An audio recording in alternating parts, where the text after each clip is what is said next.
Fala aí, GP 10, tudo bom?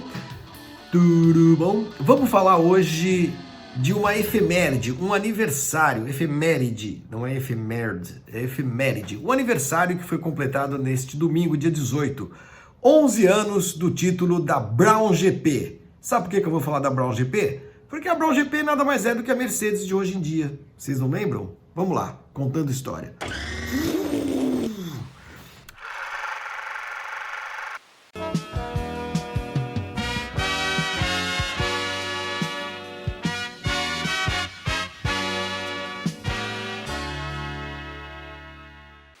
Senta que lá vem história, como diz o Lito Souza do Aviões e Músicas. Aliás, um grande abraço para ele. Acabei de ler o livro dele, sensacional, Onde Morrem os Aviões. Vocês deviam ler, viu? Muito bacana para quem gosta de aviação. A história do Lito. Aliás, eu consegui fazer um contato com ele pelo Twitter e vou mandar os meus livros para ele pelo correio também. Tomara que ele goste. Mas isso não tem nada a ver com a história que eu quero contar hoje. Eu apenas estava chupinhando o bordão dele, Senta que lá vem história, que por sua vez já me contaram que é um bordão que vem da televisão, acho que do Castelo Rá-Tim-Bum, alguma coisa assim da TV Cultura. Mas enfim, isso não tem importância nenhuma. Eu quero falar hoje da Brown GP, porque neste domingo, dia 18, fez 11 anos do título que esta equipe conquistou no Grande Prêmio do Brasil em Interlagos. Dia 18 de outubro de 2009, tivemos a conquista mais surpreendente, a gente pode dizer, de todos os tempos na Fórmula 1. Porque, afinal de contas, esta equipe existiu durante apenas uma temporada. E ela nasceu dos escombros de uma equipe que estava absolutamente desmoralizada na Fórmula 1. Então vamos contar um pouquinho dessa história da Brown GP, porque hoje o que nós vemos na Mercedes nada mais é do que a Brown GP, né? Para quem não se lembra, eu vou começar então essa história do começo. Final de 2008, quando estávamos nos preparando ali para falar sobre os pilotos que iriam correr nas equipes em 2009, as mudanças de equipe e tudo mais, Rubinho sem equipe, não sei se vocês se lembram, né? No final de 2008 já estava decidido que ele não continuaria na equipe Honda, e a Honda estava atrás do Bruno Senna, mas foi o ano da grande crise, uma das grandes crises econômicas recentes, né? E meio que de supetão, assim, meio que de repente a Honda anunciou no final de 2008 que estava fora da Fórmula 1. Parece esse ano, né? A Honda também anunciou, sei lá, 2 semanas atrás, que está fora da Fórmula 1 a partir de 2022. Ninguém deve se espantar tanto porque a Honda vive fazendo dessas coisas, né? Bom, exagero, né? Que vive fazendo, que já tinha feito uma vez. Então a gente precisa voltar no tempo, como eu disse, final de 2008, a Honda diz que está fora da Fórmula 1 e fica todo mundo assim. E agora? O que vai acontecer, né, com essa equipe? Aí aparece Ross Brown, que vai lá na Honda e negocia a compra da equipe. Eu fico com essa equipe, quanto que é? Vendeu a equipe por um valor simbólico. O Ross Brown, super safo, pegou a equipe, foi lá na Mercedes, acho que já contei essa história, bateu na porta, falou assim, vamos um motorzinho aí, a gente tem um carro lá e tal. Os caras leva quantos motores vocês querem e tal, faz uma promissória aí e tal, depois você paga, beleza? Né? Beleza, e fez a equipe Brown GP. Antes de falar da Brown GP, a gente precisa lembrar que esta equipe, a equipe Honda, ela, que é hoje a Mercedes, né? Essa Brown GP que é hoje a Mercedes e que foi Honda antes, ela nasceu, fisicamente falando, como Tyrrell, né? Quando a gente pega a linha sucessória das equipes que estão hoje na Fórmula 1, é muito divertido. Você pega, por exemplo, a Red Bull. A Red Bull, na verdade, era a Jaguar, que na verdade era a Stewart. Ela nasceu como Stewart, foi vendida para a Ford, que usou essa marca Jaguar na Fórmula 1. A Red Bull foi lá e comprou, e hoje é a Red Bull. Essa é apenas uma das equipes que tem essa sucessão, linha sucessória. A outra, evidente, óbvio, é a atual Racing Point, que era Force India, que antes era Spyker, que antes ainda era Midland e que antes ainda era Jordan. Nasceu como Jordan. Mas enfim, a Tyrrell, quando estava nos anos 90 já meio que quebrando, acabou sendo comprada pela British American Tobacco, BAT. que montou uma equipe de Fórmula 1 para o Jacques Villeneuve. Jacques Villeneuve era sócio, o seu empresário também era sócio, Craig Pollock, e nasceu a BAR, British American Racing, em 1999. Foi isso, final de 98, que a BAT comprou a Tyrrell. E a BAR, já a partir da temporada de 2000, em 99 correu como BAR só, tal, em 2000 passou a utilizar os motores Honda. E foi assim, em 2000, eu tô com os números, eu tô com as datas aqui anotadas, porque de vez em quando eu olho para baixo, tá? Espero que os nossos editores cubram essas minhas olhadas com belas imagens. Em 2000, então, nós tivemos a BAR, que ficou com esse nome até 2005. Exato. Quando, então, ela foi comprada pela Honda. A Honda foi lá, comprou, resolveu fazer a sua equipe própria, que passou a disputar o Campeonato Mundial como Honda em 2006. Ficou lá em 2006, 2007, 2008, sem muito sucesso, uma única vitória. A vitória, aliás, maravilhosa do Jenson Button no Grande Prêmio da Hungria, em 2006. E aí houve a compra pelo Ross Brown, né? Pegou lá o espólio que estava sendo feito, já o projeto do carro, que ele estava à frente do projeto do carro, e ele resolveu fazer uma equipe lá e tal, e apareceu no último minuto para testar em Barcelona, mas foi um espanto. Foi um espanto. Primeiro, contratou o Barrichello. A história do Bruno Senna não rolou mais. O Ross Brown já conhecia muito bem o Rubinho, claro, desde a Ferrari. O Button estava lá na equipe já fazia algum tempo. O Button foi correr na BAR, como BAR Honda, em 2003. É isso? É isso. Em 2003, o Button foi para a BAR. Ele tinha estreado na Fórmula 1 em 2000 pela Williams, foi oitavo colocado no campeonato, estreante, ganhou o lugar do Bruno Junqueira no vestibular. Em 2001, correndo pela Benetton já, ele foi apenas 17º colocado, fez apenas 2 pontos. Em 2002, foi 7º colocado com 14 pontos, pirou, caiu na gandaia e não sei o que, e a carreira do Button fez assim. E aí sobrou para ele um lugarzinho na BAR. E aí ele começou a se recuperar, a amadurecer. Ele chegou muito jovem ao Williams, né, com 20 anos apenas. Na BAR ele foi 9º colocado em 2003, fez 17 pontos. Em 2004 fez um ótimo campeonato, foi 3º colocado com 85 pontos. Fez inclusive 2 poles naquele ano, eu tenho aqui anotadinho as poles que o Button fez. Em 2004, cadê aqui? Foram 2 poles, eu já esqueci onde foram, não sei onde que eu anotei. Em 2005, ele correndo pela BAR, ele foi 9º colocado com 37 pontos. Em 2006, a Honda começou, ainda fez um bom campeonato, que ele venceu a corrida, né? Ele ganhou a prova da Hungria, ele foi 6º colocado com 56 pontos, mas em 2007 e 2008, a Honda fez carros risíveis, vocês se lembram, a gente até zoava no meu blog, né? Os caras que faziam aquelas maluquices em automóveis de rua e tal, e eu brincava, sempre terminava os posts assim, e foi trabalhar na Honda. Foi 15º colocado com apenas 6 pontos em 2007 e foi 18º colocado com apenas 3 pontos em 2008. Quer dizer, a carreira do Button estava praticamente, não vou dizer encerrada, mas ela estava condenada. Meus cachorros vão latir, atenção, não latiram. A carreira do Button estava condenada a um certo ostracismo, né? Uma certa decadência e tudo mais. Tipo, sei lá, Hülkenberg, Grosjean, uma coisa assim.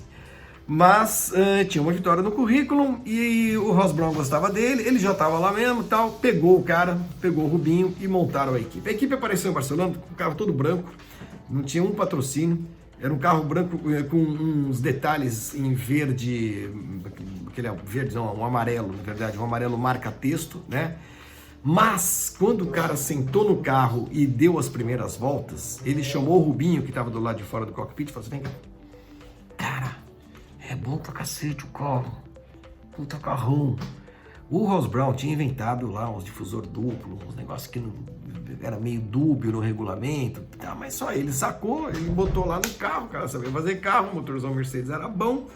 E aí, qual não foi a surpresa da população mundial quando na prova de abertura do campeonato na Austrália, os 2 primeiros carros do grid eram da Brown GP, equipe estreante, montada sobre os escombros da Honda, que tinha feito um campeonato em 2008 horroroso, deprimente, né?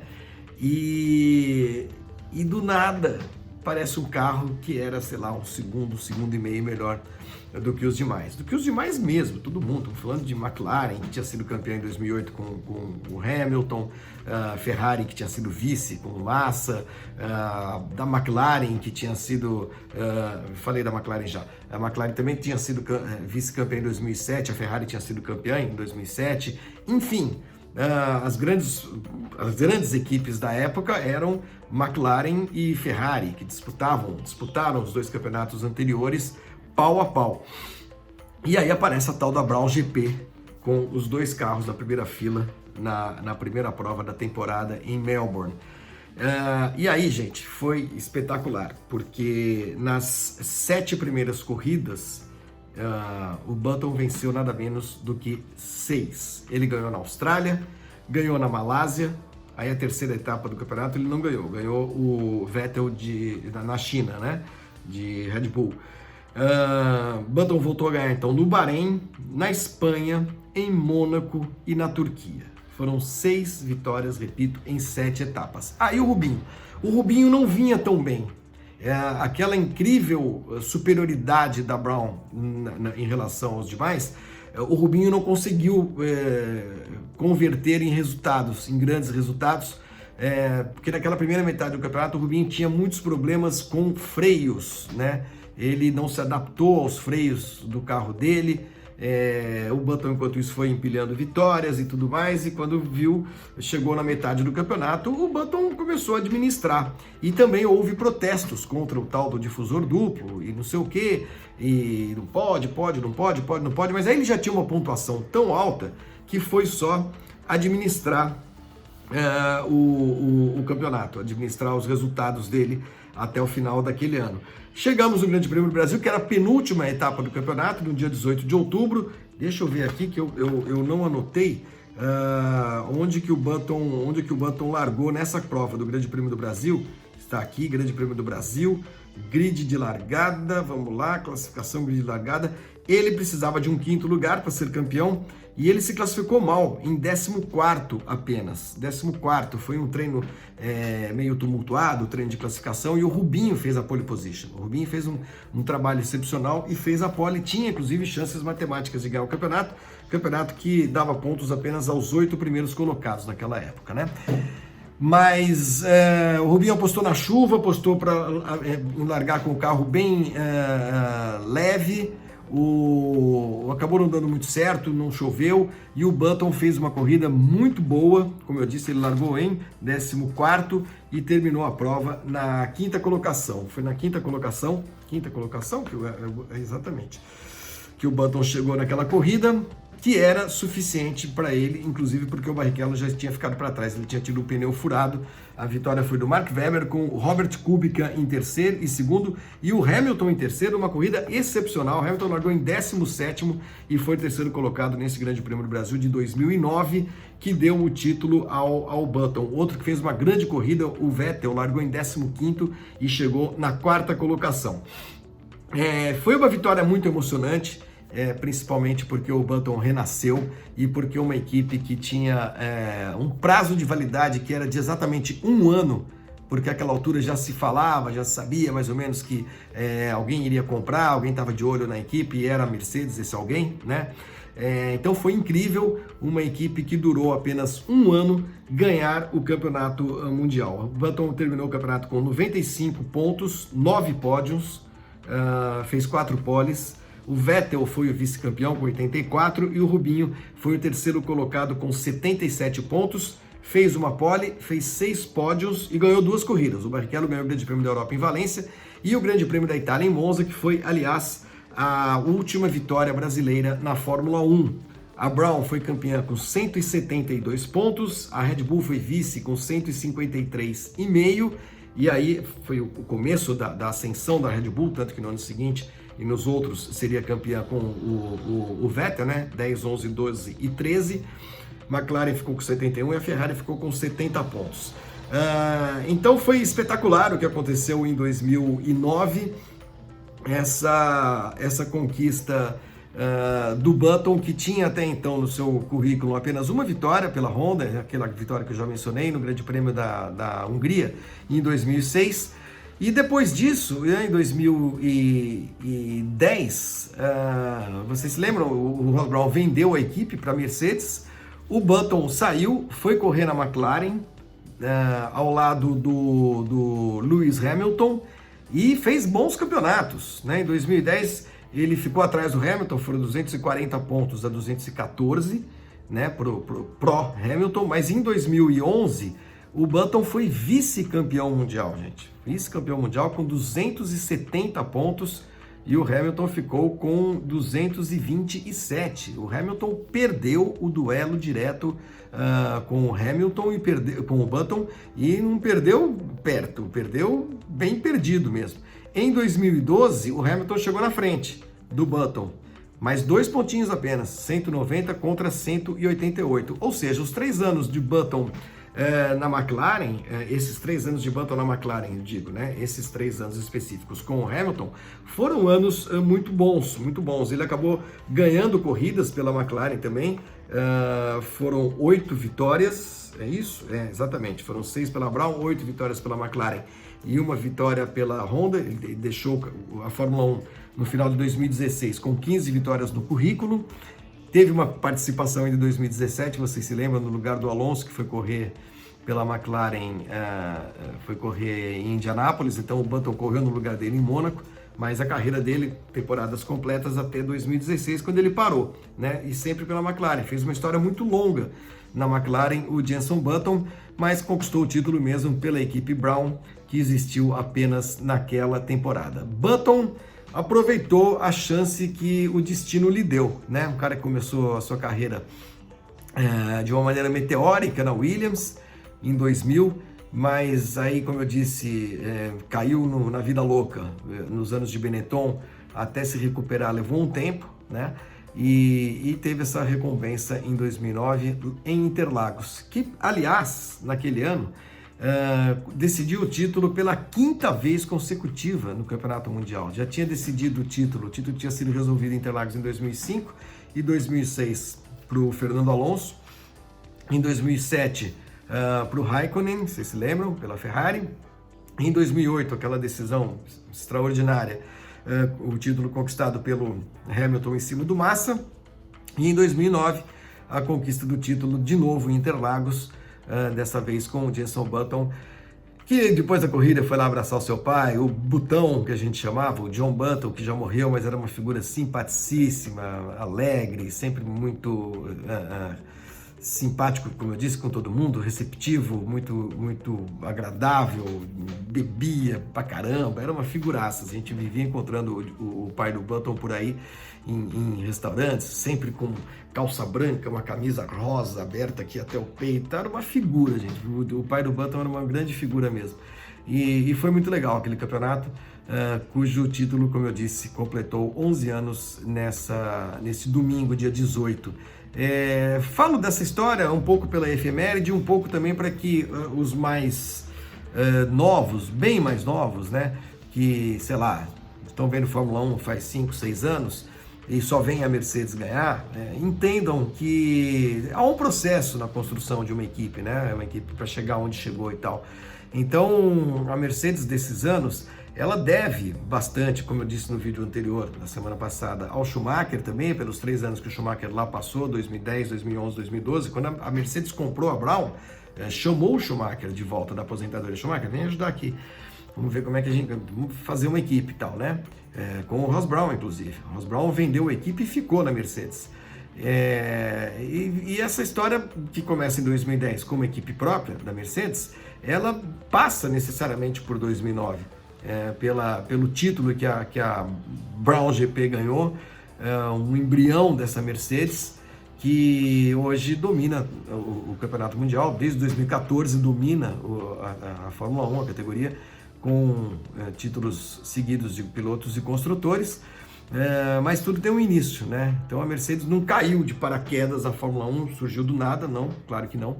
Essa história toda começa, a gente pode dizer, lá em 2009, com a conquista incrível, impressionante do Jenson Button. De novo, 6 vitórias nas 7 primeiras corridas. A gente olhava aquele carro branco e falava, gente, mas não tem um patrocínio, não tem nada, os macacões brancos, o carro branco. Aí a Virgin colocou lá um patrocíniozinho. A última corrida essa corrida de Interlagos, a cervejaria Itaipava, aqui do Brasil, aproveitou um embalo, meteu lá uns adesivinhos, pagou uma grana. Mafre Seguros também, eu lembro.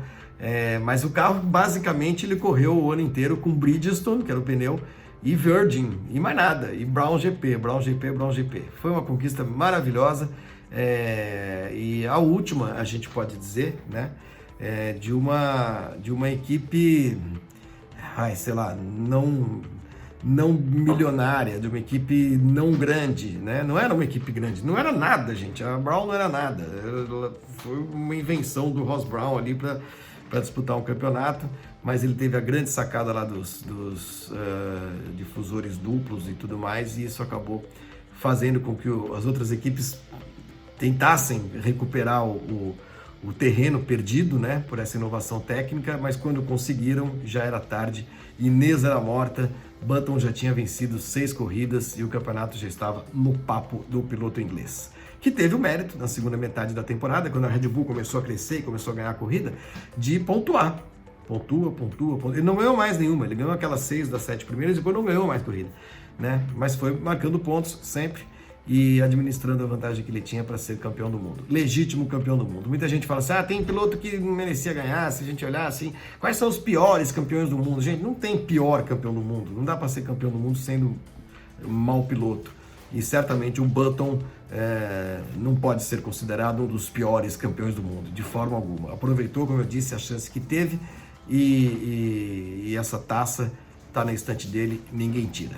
Valeu! Boa semana para todo mundo. Final de semana tem Grande Prêmio de Portugal, em Portimão. Muito bem-vinda a volta de Portugal ao calendário da Fórmula 1. Falaremos dessa corrida semana que vem. Tchau!